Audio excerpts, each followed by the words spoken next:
बच्चों, आज मैं आपको पढ़ाऊंगा बीएससी फर्स्ट सेमेस्टर का जो टॉपिक है पीरियोडिक प्रॉपर्टीज।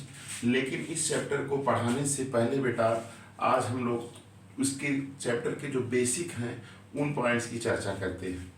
तो बेसिक में बेटा जैसे चैप्टर हमारा तो यही है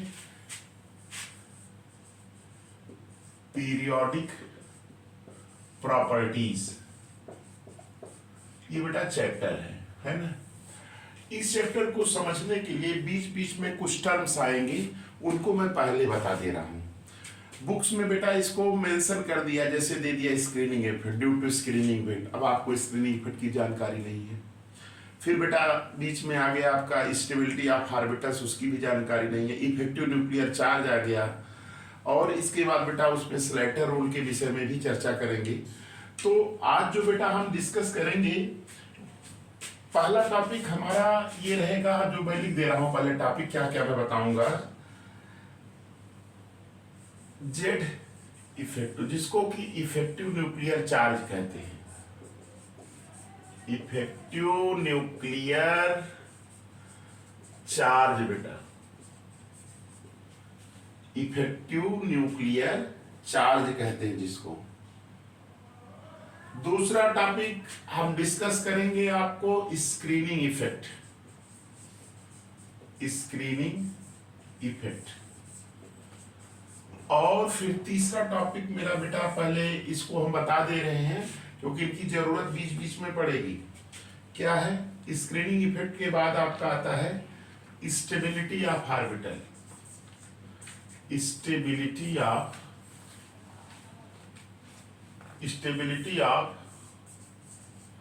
ऑर्बिटल्स। इनकी चर्चा हम करते हैं आज।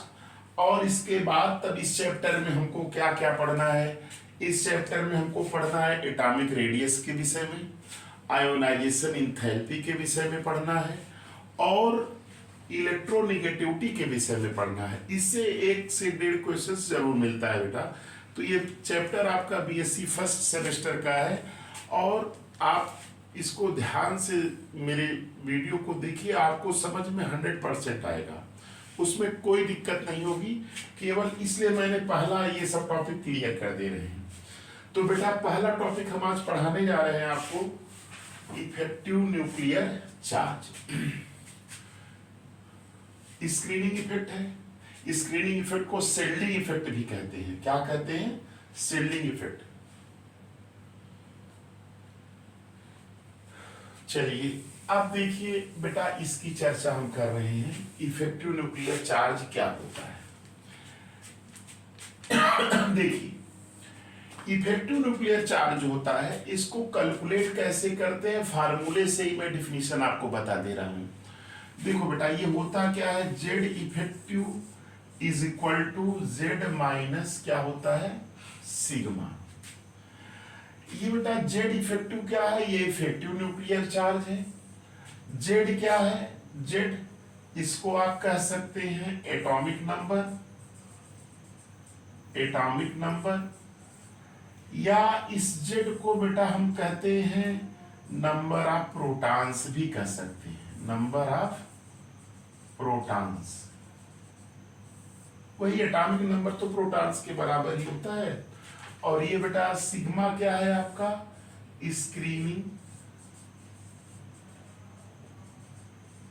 कांस्टेंट है। क्या है बेटा? स्क्रीनिंग कांस्टेंट है। अब देखिए डिफिनीशन कैसे आप बताएंगे। व्हेन वी सब्सट्रैक्ट, सब्सट्रैक्ट का मतलब हम घटाते हैं, जिसको बोलते हैं when we subtract the value of screening constant, when we subtract the value of screening constant from the atomic number of elements or number of protons, the value which is obtained is known as Z effective, या इसी को क्या कहते हैं, effective nuclear charge कहते हैं। Clear? तो इसमें देखिए जेड इफेक्टिव, बेटा फिर से समझ लीजिएगा, डिफिनीशन आप यहीं से बनाइए, रटने की कोई जरूरत नहीं। पूछ सकता है 1 नंबर में, जैसे बीएससी फर्स्ट सेमेस्टर में जो 2 मार्क्स के क्वेश्चन या 1 मार्क्स जो भी छोटे क्वेश्चंस आते हैं, शार्ट, वेरी शार्ट क्वेश्चन जिनको कहते हैं, उसमें पूछ सकता है कि what do you mean by effective nuclear charge. तो आपको डिफिनीशन में बेटा आप ऐसे लिख सकते हैं कि effective nuclear charge Z effective is equal to Z minus sigma. Here sigma is screening constant and here Z is atomic number. When we subtract value of screening constant from number of protons or from the atomic numbers of the element, the value which is obtained is known as effective nuclear charge। तो definition तो बेटा आप बना लेंगे, ऐसे ये formula लिख दीजिएगा। क्लियर? तो ये हो गया आपका इफेक्टिव न्यूक्लियर चार्ज। अब देखिए हम बताते हैं आपको कि ये जो इफेक्टिव न्यूक्लियर चार्ज होता है उसको कौन कौन से फैक्टर अफेक्ट करते हैं। तो बेटा मैं बेसिक ही बता रहा हूं इस चैप्टर का, इसके बाद तब मैं चैप्टर शुरू करूंगा और आपको सरलता से एकदम समझ में आ जाएगा। तो देखिए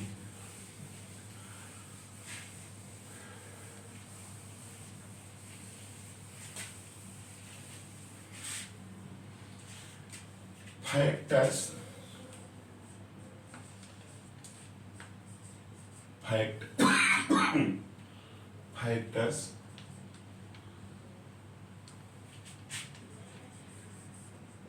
affecting Z effective and sigma. माने वो कौन से फैक्टर हैं जो सिग्मा या इफेक्टिव न्यूक्लियर चार्ज को क्या करते हैं, प्रभावित करते हैं। जाहिर है कि Z इफेक्टिव अगर ये सिग्मा चेंज होगा तो ये भी प्रभावित होगा, ये प्रभावित होगा इसी के चेंज के होने की वजह से। तो अब देखिएगा ये दो फैक्टर है बेटा। पहला फैक्टर क्या है? पहला फैक्टर है आपका नंबर ऑफ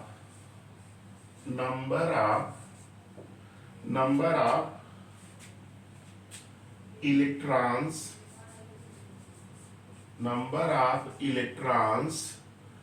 present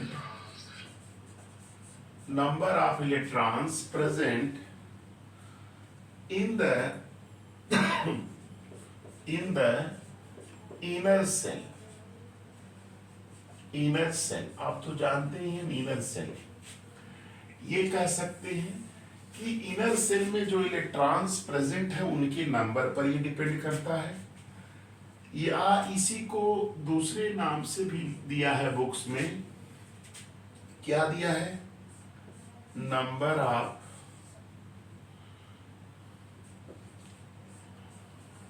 इंटर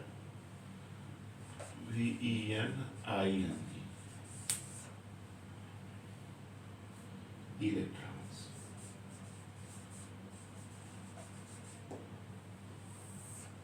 दोनों एक ही है चीज, number of electrons present in the inner shells, या दूसरा उसी को कह सकते हैं दूसरे टर्म में नंबर ऑफ इंटरवेनिंग इलेक्ट्रॉन्स, है ना। और दूसरा बेटा क्या है, इस पे भी डिपेंड करता है, ये किस पे? साइज ऑफ एटम, इस पे भी ये डिपेंड करता है। तो ये दो फैक्टर हैं जो जेड इफेक्टिव और सिग्मा को क्या कहते हैं, अफेक्ट करते हैं। तो इनकी चर्चा हम कर दे रहे हैं, कैसे करते हैं इसको देख लीजिएगा। तो पहला हेडिंग बेटा आप दीजिएगा number of electron present in the inner shell. ये याद रखिएगा कि जो जेड इफेक्टिव होता है, Z effective is equal inversely proportional होता है बेटा, इक्वल ये इनवर्सली प्रोपोर्शनल होता है किसके? Number of electrons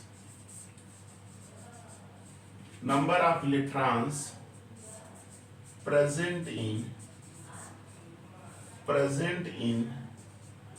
the inner cell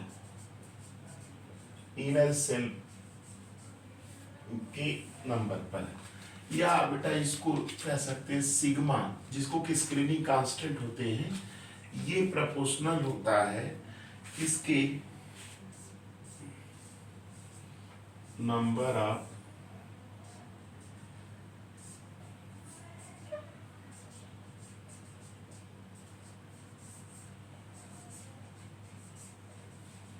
electrons, number of intervening electrons, या उसी को कहते हैं number of electrons present in inner cell.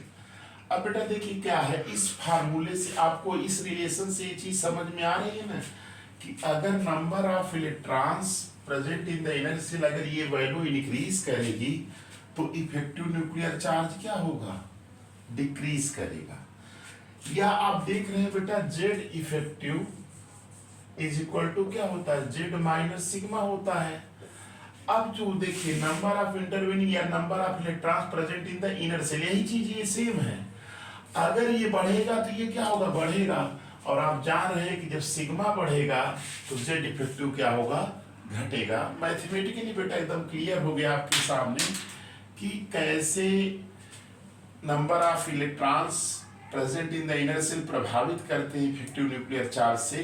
तो आप इस रिलेशन से समझ जा रहे होंगे कि number of electrons present in the inner shell अगर ये वैल्यू इंक्रीज होगी, जैसे इनर इलेक्ट्रॉन जो है ये वैल्यू देखिए, जैसे अगर ये वैल्यू इंक्रीज होती है, यहाँ पे हम लिख दे रहे बेटा, जैसे ये नंबर ऑफ इलेक्ट्रॉन ये वैल्यू इंक्रीज होती है, कौन सी value, number of electron present in the inner shell, अगर ये ऊपर जाने का मतलब बढ़ेगा तो याद रखिएगा बेटा जेड इफेक्टिव क्या होगा, घटेगा। क्यों घटेगा, देखिए इससे रिलेशन से समझ में आ रहा है कि अगर ये बढ़ेगा तो ये क्या होगा, घट जाएगा।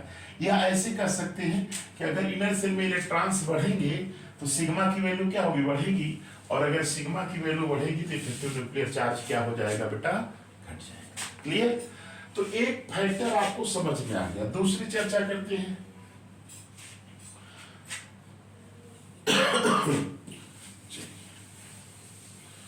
दूसरी चर्चा हम कर रहे हैं, आप लोग ध्यान से सुनिएगा।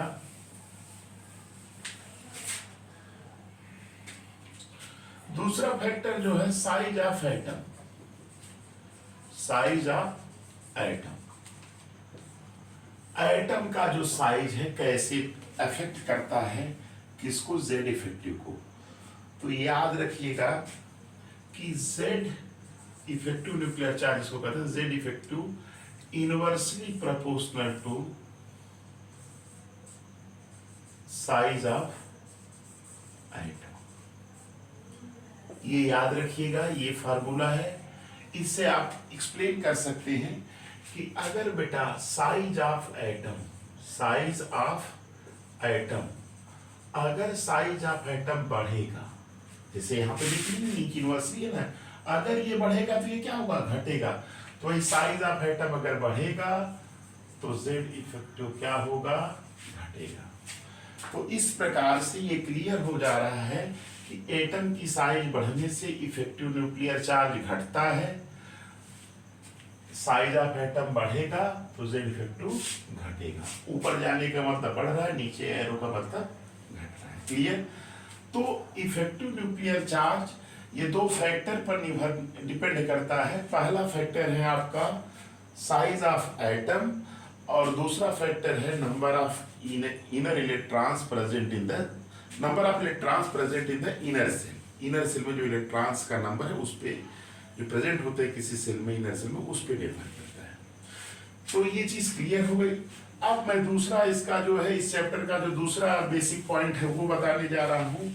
और उस बेसिक पॉइंट का नाम मैंने लिखा भी था, क्या लिखा था, स्क्रीनिंग इफेक्ट।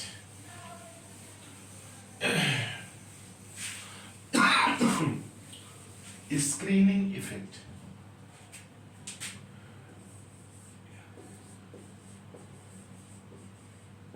Screening effect. ये स्क्रीनिंग इफेक्ट क्या होता है, देखिए बच्चे लोग दिया है कि ड्यू टू स्क्रीनिंग इफेक्ट, तो अब बच्चों के दिमाग में आ जाएगा कि स्क्रीनिंग इफेक्ट क्या है। क्वेश्चन तो उठेगा ना बच्चों के, भाई लिख देंगे it is due to screening effect, it is due to increase in effective nuclear charge. तो इनकी चर्चा हम करके जब चैप्टर को पढ़ाएंगे, वैसे क्वेश्चन आता है, ये 1 नंबर में आ जाएगा आपके क्वेश्चन, या 2 नंबर में जो मेरी 60 के क्वेश्चन हैं, पूछेगा व्हाट इज स्क्रीनिंग इफेक्ट, या ऐसे पूछ देगा what is effective nuclear charge. ये सब क्वेश्चंस आ सकते हैं, तो इनकी भी जानकारी होनी चाहिए। इसके बाद चैप्टर को हम डिस्कस करेंगे। और इसमें चैप्टर में आपके हेडिंग मैंने बता ही दिया है, कि एटॉमिक रेडियस पहले पढ़ाएंगे, फिर इसके बाद ionization enthalpy, electron gaining enthalpy और इलेक्ट्रोनिक, इतना ही पढ़ना है इस चैप्टर में, और स्लेटर रूल है। तो ये इतनी चीजें हैं। चलिए, तो हम स्क्रीनिंग इफेक्ट आपको समझाने जा रहे हैं। देखिए कैसे, जैसे एक एग्जाम्पल ले रहे हैं बेटा, पहले एग्जाम्पल से हम आपको व्यवहार में समझाते हैं, इसके बाद तब आपको केमिस्ट्री में उस टर्म को ले आते हैं। देखिए बेटा, जैसे मान लीजिए घर में है कोई, मान लीजिए हम ही हैं या आप ही हैं, कोई भी है, घर में एक बर्तन है, उसमें 10 किलो लड्डू रख दिया गया है, 10 केजी। 10 केजी बेटा क्या रख दिया गया है? लड्डू रख दिया है। लड्डू, लड्डू के नाम पे सब लोग लड्डू ही ध्यान दीजिएगा, लेकिन अभी मैं इसको केमिस्ट्री में ले आता हूँ। कैसे ले आता हूँ देखिएगा। ये बेटा 10 किलो लड्डू रखा हुआ है, और आपके घर में ये 2 व्यक्ति आ गए, जैसे 2 व्यक्ति हैं, ये इस लड्डू के पास पास में खड़े हो गए। तो अब इस लड्डू के ऊपर इनका अधिकार, इस लड्डू के अट्रैक्शन में ये दोनों रहेंगे ही। इसके बाद बेटा यहाँ पे देखिए, इन्हीं 2 को देख करके 8 लोग आ गए। 1 2 3 4 5 6 7 और 8, ये 8 लोग आ गए। अब भाई इनको 2 को देख के तो 8 लोग तो लड्डू आ गए, इनका भी तो मन रहेगा, तो ये भी इसके अट्रैक्शन में ज्यादा रहेंगे, रहेंगे कि नहीं?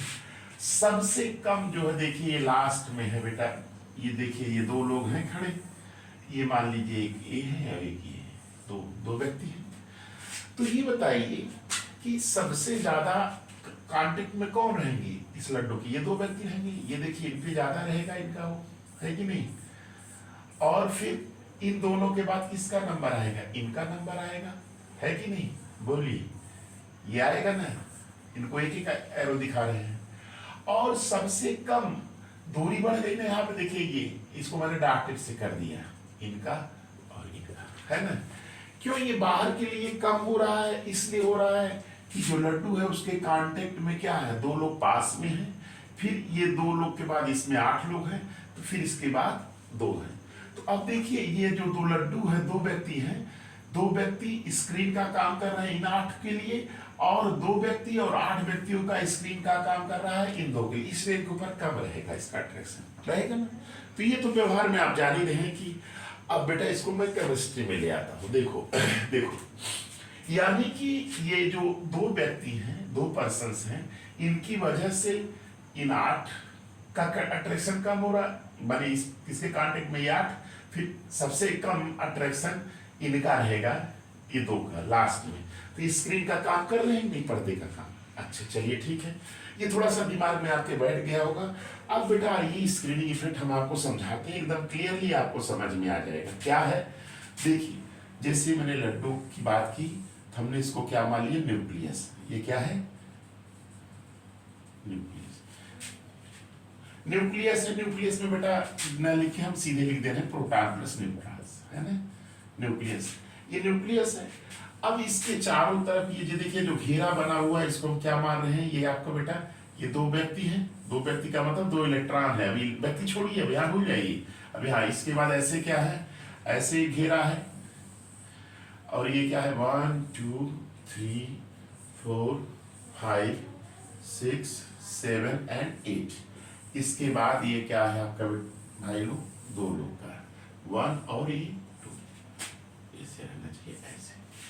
अब देखिए, ये जो सर्किल बन रहा है, ये जो घेरा, इसको हम क्या कहेंगे? सेल कहेंगे। क्या मान लिए हम? सेल मान लिए। ये जो पर्सन यहाँ मांगे थे, ये क्या है? आपके इलेक्ट्रॉन्स हैं। क्या है? आपके इलेक्ट्रॉन्स। और जो हम लड्डू जिसको संबोधित किए थे, ये आपका क्या है? न्यूक्लियस है।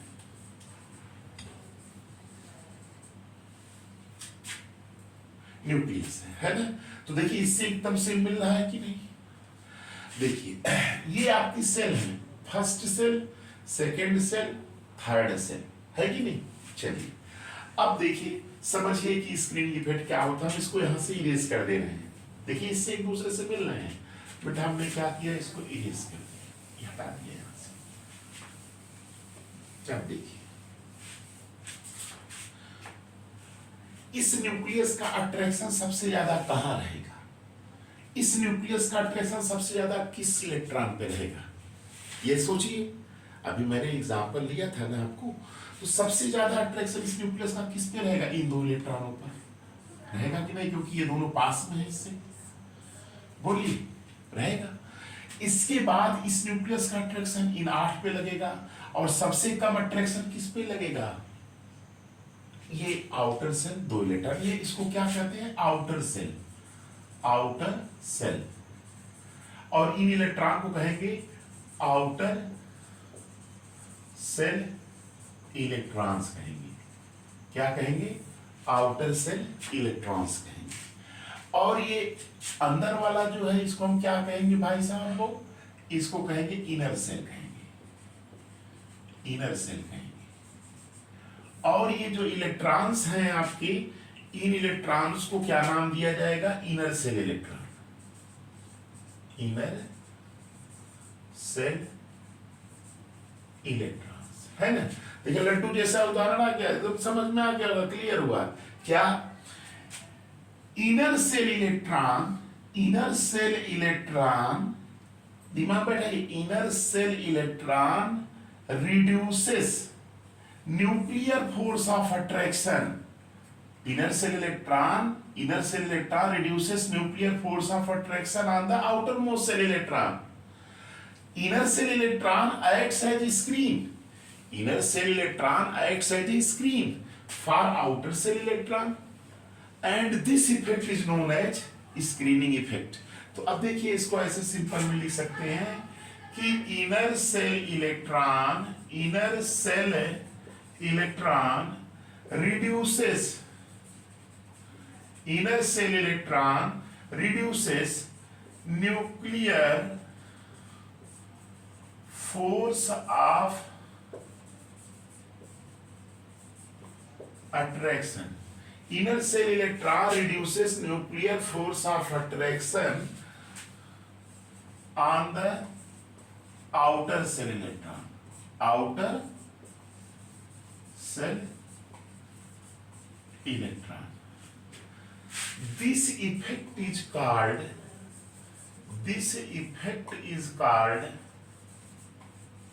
screening effect. Screening effect, इसी को बेटा शील्डिंग भी कहा जाता है, स्क्रीनिंग इफेक्ट। इसको क्या कहते हैं? Screening effect. स्क्रीनिंग इफेक्ट क्या होता है? याद रखिएगा, inner cell electron reduces nuclear force of attraction on the outer cell electron. This effect is called screening effect. क्यों? क्योंकि इनर सेल के जो इलेक्ट्रॉन्स होते हैं, ये जो इनर सेल इलेक्ट्रॉन है, ये वाले इलेक्ट्रॉन्स, ये स्क्रीन का काम करेंगे। देखिए यहाँ इसके लिए 2 पर्दे आ रहे हैं ना, एक 2 इलेक्ट्रॉन का, ये फिर 8, फिर इसके बाद इसका नंबर है। तो ये दिमाग में बैठ गया होगा, इसकी चर्चा बीच बीच में अक्सर मिलेगी बेटा, कोई भी पढ़िए, चाहे अनएसिलिन थेरेपी पढ़िए, चाहे जो भी पढ़िए, वहां मिलेगा। तो ये चीज समझ में आ गई कि inner shell electron reduces nuclear force of attraction on the outer shell electron, and this effect is known as screening effect, क्योंकि इनर सेल इलेक्ट्रॉन जो है स्क्रीन का काम करते हैं आउटर सेल इलेक्ट्रॉन के लिए। तो ये दिमाग में है, बैठ गया होगा आपको, इसको भी आपको जानकारी रखनी पड़ेगी। देखिए ये दो चीजें मैंने बता दी। अब तीसरा जो पॉइंट मैं बताने जा रहा हूं आपको, स्टेबिलिटी ऑफ ऑर्बिटल्स।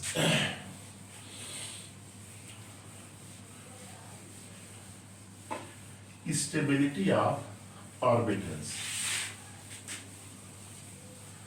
देखिए बेटा, ऑर्बिटल की जो स्टेबिलिटी की अगर हम बात करते हैं, तो आप जानते होंगे कि ऑर्बिटल्स जो होते हैं वो 4 टाइप्स के होते हैं। तो आपको इस चैप्टर में ज्यादातर S, P के मिलेंगे और D के भी मिल सकते हैं। तो देखिए, जैसे जो ऑर्बिटल्स होता है, ऑर्बिटल्स हम लिख दे रहे हैं, तीसरा फैक्टर जो तीसरा बताने जा रहे हैं, जो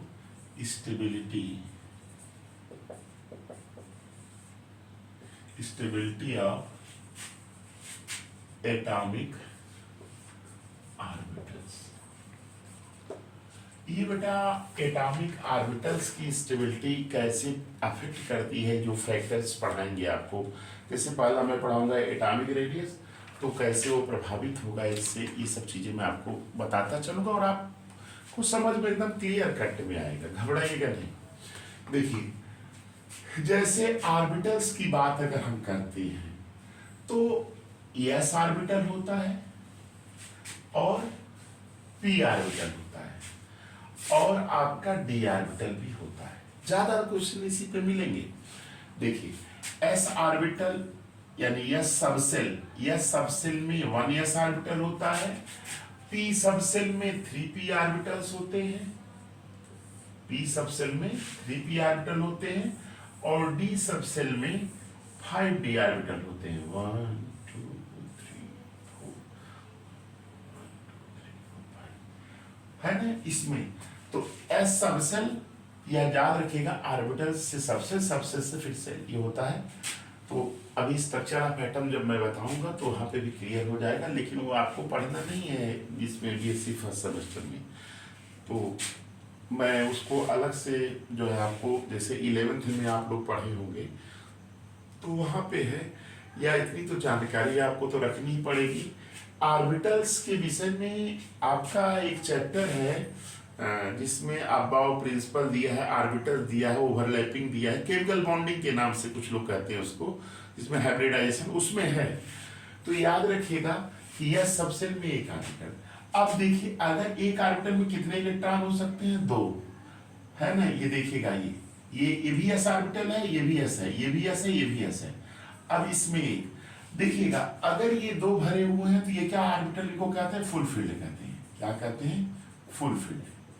कौन सा ऑर्बिटल कहते हैं? Full field. और ये आपका एक इलेक्ट्रॉन है, इसको क्या कहते हैं? Half field. क्या कहते हैं?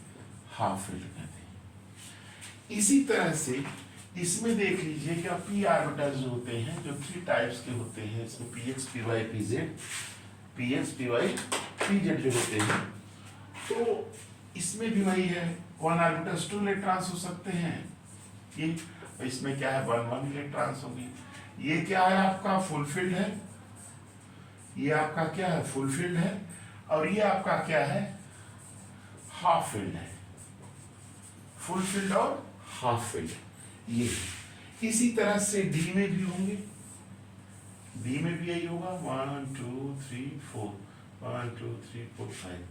अब ये भी डी है, ये भी डी है, नीचे वाला 2 3 4 5 6 7 8 9 10। इसमें ये फुल फील्ड हो गया। ये क्या है? फुल फील्ड हो गया, फुल फील्ड। और ये क्या है? हाफ फील्ड है, 1 इलेक्ट्रॉन्स, है ना।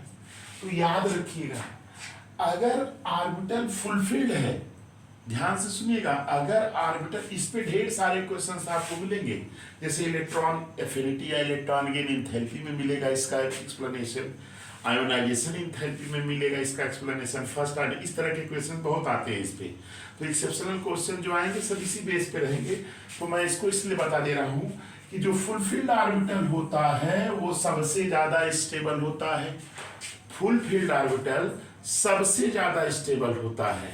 याद रखिएगा सबसे ज्यादा स्टेबल कौन होता है? Full field. याद रखिएगा फुल फील्ड। इसके बाद कौन होता है? Half field. इसके बाद जो अदर्स आएंगे, अदर्स में जैसे पी में भी 4 इलेक्ट्रॉन्स हो जाए तो उससे ज्यादा स्टेबल हाफ फील्ड वाला हो जाएगा।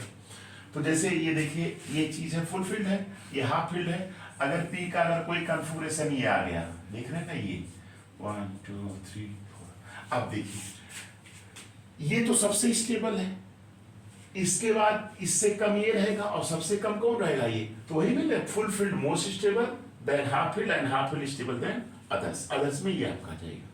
तो याद रखिएगा कि स्टेबिलिटी सबसे ज्यादा स्टेबल फुल फील्ड, इसके बाद अगर ये फुल फील्ड नहीं है तो हाफ फील्ड देखेंगे, तब अदर्स में आपके रहेंगे। अदर्स में जैसे आपका मैंने एग्जांपल लिया पी ऑर्बिटल में px py pz full field है, हाफ फील्ड है और ये ऐसा कन्फिगरेशन है। तो ये वाला कन्फिगरेशन सबसे कम स्टेबल होगा, इससे ज्यादा ये होगा और सबसे ज्यादा ये होगा। क्लियर?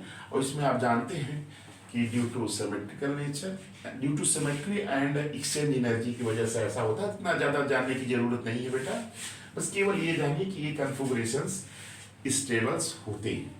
सबसे ज़्यादा स्टेबल क्या होता है, इसमें भी एक्सचेंज एनर्जी निकाला जाता है, तो उसके आधार पर बताया जाता है। तो इतना विस्तृत में हमको जानने की जरूरत है, केवल मुझे ये दिमाग में रखना है कि ये कन्फिगरेशन, जैसे पी का हमने एग्जाम्पल लिया, तो सबसे ज़्यादा स्टेबल ये होगा, इसके बाद इससे कम ये होगा, सबसे कम ये होगा। तो ये full fit more stable than half fit and half fit stable then this. तो क्लियर हुआ? आप लोग मेरे इस लेक्चर को आप ध्यान से देखिएगा। ये बेसिक है, पीरियाडिक प्रॉपर्टीज के नाम से जो मेंशन है चैप्टर आपके सिलेबस में, उसमें ये इनके बगैर हम चैप्टर को समझ नहीं सकते। आज मैंने आपको बेसिक एकदम क्लियर कर दिया। इनकी चर्चा है, अभी एक दो बेसिक और है, वो मैं पढ़ाते वक्त बता दूंगा।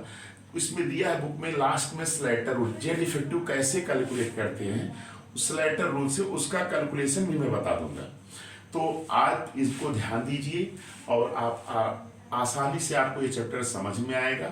आप मेरे वीडियो को सब्सक्राइब करिए, लाइक करिए और अपने फ्रेंड को, ढेर सारे फ्रेंडों को इसको शेयर करिए और मेरे हौसले को ऐसे बढ़ाते रहिए। और मैं वीडियो के माध्यम से आप में जो केमिस्ट्री का फियर, जिसको भय कहते व्याप्त है, केमिस्ट्री बहुत टफ है, बेटा कुछ नहीं है। आपको आप वीडियो देखिए और एकदम आसानी से आपको आसान शब्दों में मैं केमिस्ट्री को समझा दूंगा। और अगर कोई भी प्रॉब्लम होती है तो आप मेरे कांटेक्ट नंबर दिए हैं, आप उससे मुझसे कांटेक्ट कर सकते हैं। थैंक्स।